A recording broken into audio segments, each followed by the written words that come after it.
como siempre. Bueno, ahí tenés digamos, los $3, mirá. Por lo menos es... En realidad, cuando una economía tiene represión financiera, represión sobre el sistema de precios, aquellos que esquivan esos controles son verdaderos héroes. Ponete en el caso de la Unión Soviética, ¿sí? Tenían todo regulado, la gente se moría de hambre. ¿Qué era lo que los salvaba? O lo que los salva a los venezolanos. Todo lo que es lo que se llama el mercado en negro, porque es donde se pueden conseguir los productos. Es decir, el ser humano, en su instinto de supervivencia, esquiva los controles. Y si el Estado avanza en esos controles, lo único que hace es matar más gente. En este caso sería una doble violación de las normas, ¿no? Porque sería de la cuarentena y de las normas del central, ¿no? Pero, digamos, por lo menos, o sea, lográs que funcione el mercado y podés que la gente esté mejor. Y Javier, ¿cuánto se puede sostener una brecha tan grande como la que hay con el dólar oficial? Y en caso de que no se pueda sostener, ¿cuáles son las consecuencias? Porque se habla de una, obviamente, expectativas de devaluación, cada vez menos dólares que pueden llegar de las exportaciones, porque, digamos, no te las liquidan, las exportaciones en blanco, las No te olvides que contrabandean. un exportador le liquidan primero el precio de compra, que es menor del 69, que es 63, con la retención de los impuestos le están pagando 42 pesos por dólar. Y después te adelantan importaciones. Claro. Bueno, por eso es absolutamente insostenible. O sea, y es insostenible en varias cuestiones. Por un lado, lo que ustedes señalan muy bien en lo que tiene que ver al comercio. El incentivo del exportador, ¿cuál es? Y subdeclarar las exportaciones.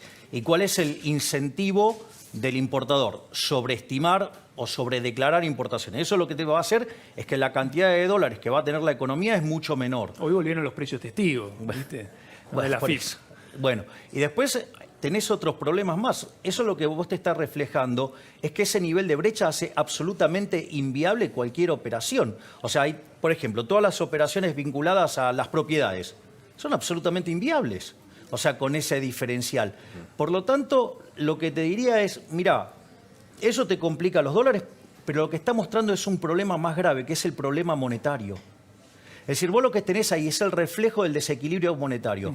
Si bien en lo que va del año la cantidad de dinero no varió, ¿sí? O sea, no hay un aumento neto de la emisión. Exacto, pero ahora vamos a ver por qué se da eso, que hasta fin de abril tenés la cantidad de base monetaria constante. Emitiste 600.000 millones de pesos, o sea, casi un tercio de la base para financiar al fisco. ¿Y eso qué hizo el gobierno, el Banco Central? Lo esterilizó con LELIQs y con pases. Hoy la posición del LELIQs más pases tenés un poquito más que la base monetaria. Esto quiere decir que en un contexto de desconfianza la cantidad de dinero se podría estar duplicando en 30 días. Si salieran, digamos, si esos depósitos... Si hubiera un pánico. Claro. Pero, y la otra alternativa es, si llega a haber un pánico, ¿qué haría ahí el Banco Central? ¿Emite y permite el fogonazo inflacionario o va a un plan Bonex? Como los políticos no les gusta hacerse cargo de los daños que causan, lo más probable es que, para evitar la hiper, terminen haciendo un plan Bonex.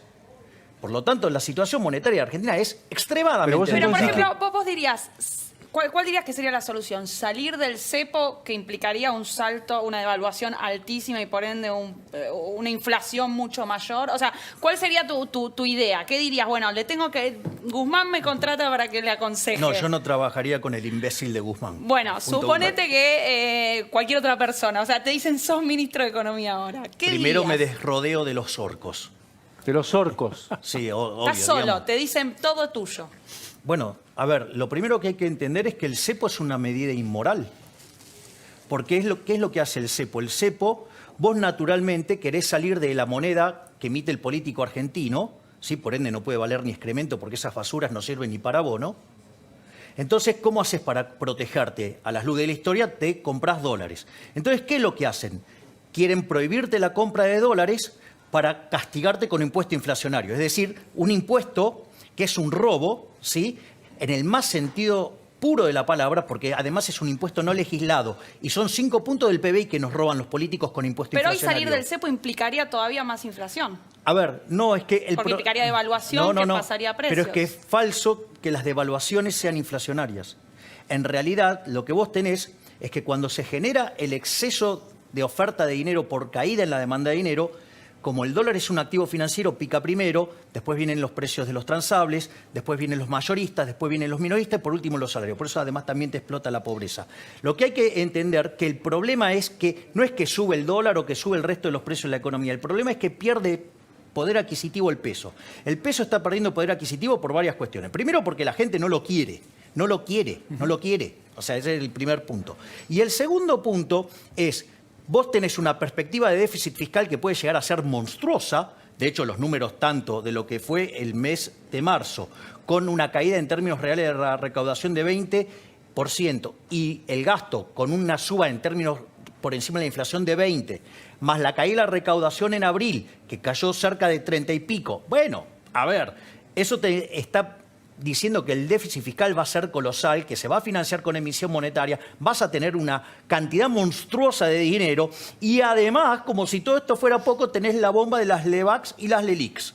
Entonces, digamos, lo que vas a tener es un problema monetario tremendo y tarde o temprano lo vas a tener que banquear. Y Entonces cuando no lo tenemos blanqueas... o sea, ¿qué hace, vos qué dirías? ¿Salimos del cepo? O sea, ¿cuál sería tu consejo? A ver, yo, digamos, he sido muy claro, eso está planteado en uno de mis libros, yo soy partidario directamente de eliminar el Banco Central. Es decir, el Banco Central a lo largo de toda su historia fue un instrumento por el cual los políticos estafaron a la sociedad argentina. Es más, vos sabés que cada... ¿Querías volver a la caja de conversión? O sea, el modelo anterior al Banco Central. Sí, pero básicamente también modificando el sistema financiero, yendo a un sistema que se llama Banca Simon, que es un sistema anticorrida. Entonces, una vez que vos eliminás la posibilidad de corrida, porque si vos estás dolarizado, no podés emitir dólares. Entonces, ¿qué es lo que pasa? Tenés que tener un sistema anticorrida, después liberás la banca, que vaya a un sistema de banca libre, donde los bancos se hagan cargo de sus malas gestiones, después decretás o determinás la competencia de monedas, a la luz de la historia argentina, yo creo que la moneda va a ser el dólar, y a partir de ahí, sí, liquidás activos y pasivos del Banco Central y después lo llamo Bombita Rodríguez y lo hago estallar. Javier, ¿sabés qué? No entiendo, perdón, Pancho. Vos decís, emisión monetaria la estamos viendo para pagar el IFE, lo único que se produce en Argentina son billetes de 1.000 pesos. La industria del papel está full. La industria del papel está full. Billetes de 1.000 pesos a Están tratando de reactivar por ahí, Culfas. Perfecto. Déficit fiscal a niveles astronómicos. 3%, dijo Guzmán, ¿no? Bueno, primario. Todo crece. ¿Qué te lleva a eso a pensar? Cualquiera que sabe un poco de economía dice hiperinflación. Ahora el INDEC va a dar a conocer la inflación de abril, la más baja de los últimos años. Creo que está alrededor de 2 puntos. Bueno, ¿Cómo se explica eso? Bueno, pero es que eso es lo que le estaba contando a Francisco recién. Si vos tomás la cantidad de dinero, en los primeros 4 meses del año, la cantidad de dinero no varió. No varió. O sea, todo lo que emitió por una ventana el Banco Central para financiar el fisco, lo absorbió, ¿sí?, colocándole LEVAX, LELIQs y pases a los bancos. Es como si, en el fondo, el Banco Central le pidió plata a los bancos y el gobierno tomó plata del Banco Central, que en el fondo, cuando haces la cuenta neta, es como si el gobierno se hubiera endeudado con los bancos. ¿Qué pasa? Vos tenés una liquidez monstruosa en los bancos, porque los bancos se la ven venir, ¿o te crees que no se la ven venir? ¿Por qué te crees que tienen una liquidez de 65%? Justamente, porque se la ven venir. Entonces, ¿qué es lo que está haciendo el gobierno? Es como si estuviera tomando crédito, al menos de manera indirecta, sobre los bancos. Lo que vos decís es que es inflación reprimida en este caso y que el dólar sube en parte por eso. Todavía no es que está reprimida, está escondida detrás del stock de LELIQs. Pero digo, sube porque cae la demanda de dinero, no por la emisión. Lo que sube exactamente tiene que ver con la caída de la demanda de dinero. Por eso también, aun cuando la gente esté con lo justo, te sube el blue. Ahora, y también te sube el contado Javier, con líquido. Y el shock de confianza, digamos, que puede terminar en que esto, digamos, tenga un impacto negativo en la inflación y se desbande todo. ¿Por dónde puede venir? ¿Por la deuda? ¿Por dónde puede venir? ¿Vos lo ves ese quiebre de confianza? El fracaso en el tema de la deuda claramente podría ser algo que lo dispare. Lo que pasa es que eso está en la mente de los seres humanos y la verdad que yo creo que los economistas, viste, que te dicen no, porque va a disparar, son unos chantas, porque es imposible saber lo que pasa en la cabeza de 45 millones de seres humanos. O sea, no sé qué es lo que lo va a disparar. Lo que sí tengo claro es que la demanda de dinero en Argentina viene cayendo desde el 28 de diciembre del 2017. La gente no quiere pesos. Exactamente. Entonces, digamos, ¿por qué, digamos, se insiste en querer tirarle pesos por la cabeza a la gente cuando la gente no quiere los pesos. O sea, para vos la solución sería dolarizar directamente. Digamos, bueno, pero de hecho, digamos, o sea, ¿para qué querés tener pesos? Si para lo único que sirven los pesos es para que los políticos te estafen con impuesto inflacionario. No es gratis esto, y te cuento por qué. Cada vez que la tasa de inflación supera el 20%, se pierde un 0,38 de crecimiento. Eso vos lo ponés en la historia argentina desde que existe el Banco Central. ¿Sabés qué PBI deberíamos tener hoy si no fuera por la política del Banco Central, que en el fondo es funcional al fisco? ¿Cuánto? El mismo PBI per cápita que Estados Unidos.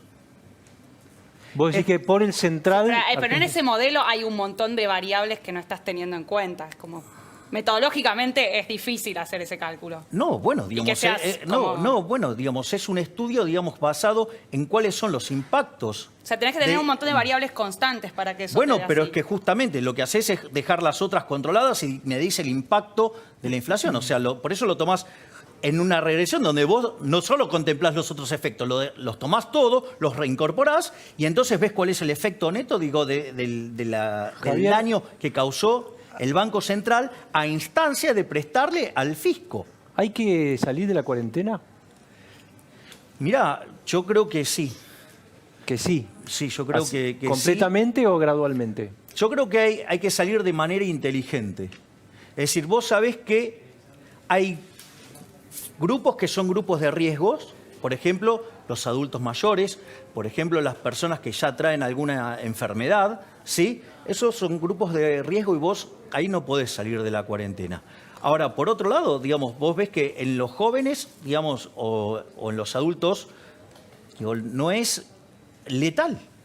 Aparte, los números son verdaderamente desproporcionados a las medidas que se están tomando.